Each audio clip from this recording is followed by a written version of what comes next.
My mom would be at all my sporting events. Let's say I was playing football, okay? My mother would be on the sidelines, and if the play on the field started going one way, my mother would run along like, Mark, get him, get him! I'd be like, oh my gosh. I'd get in the huddle with the other guys, they go, Mark, is that your mother? I go, no, I never saw her before in my life. See, the greatest gift my mother ever gave me, she believed in me. I have overdosed on drugs on 3 occasions where I should have been dead. But I believe I was kept here for a reason. You show me your friends, I will show you your future. How do I know this?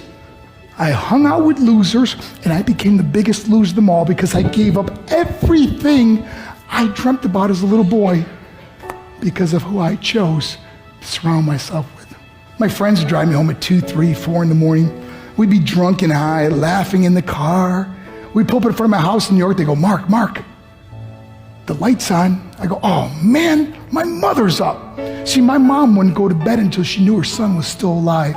I'd walk in, she'd say, hi, Mark, how was your night? I go, it was good, Mom, I'm just gonna go to bed. She goes, can I talk to you for a minute? I go, Mom, I'm tired, I'm just gonna go to bed. She goes, Mark, I haven't seen you all day and all night. Can I please talk to you? I said, man, just leave me alone. You bug me. I'd slam my bedroom door on the one person who believed in me. I was on a worldwide tour and we were wrestling overseas in Japan. After my wrestling match, I went upstairs in my hotel room and I fell asleep. There was a knock at my door at 3 o'clock in the morning. I got out of bed and I looked through the safety window and I could see it was a Japanese promoter. So I opened the door and he said, Mark, you need to call home. There's been an emergency. I went and got on the hotel room phone. I called back to the United States. I said, hey, what's going on? They said, Mark, I don't know how to tell you this. I said, just tell me what happened. I suddenly started crying. They go, Mark, I can't tell you. I said, just say it. They said, Mark, your mother died. I just threw the phone down. I ran out of my hotel room.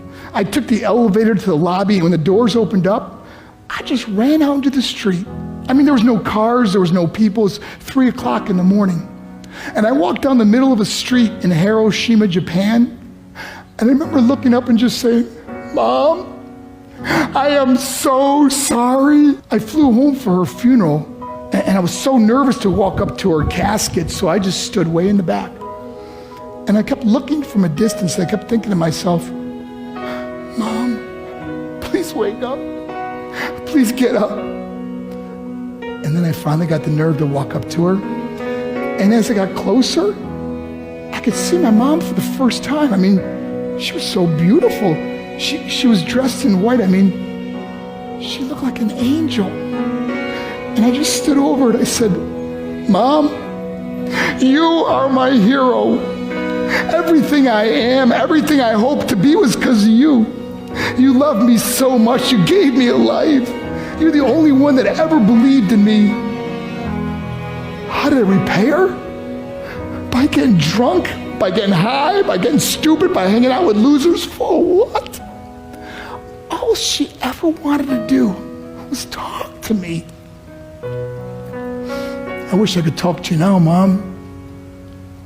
I wish you could see what I'm doing. Why couldn't I have been a better son? We are defined by our choices. But if you surround yourself with people involved in drugs and alcohol and pills, it's a dead end. I'm not here to preach to you. I'm here to tell you I lived that life. It leads to broken hearts, broken relationships, broken dreams, and death. For what? To get high? If you have a mother or a father, when you go home, tell them how much you love them.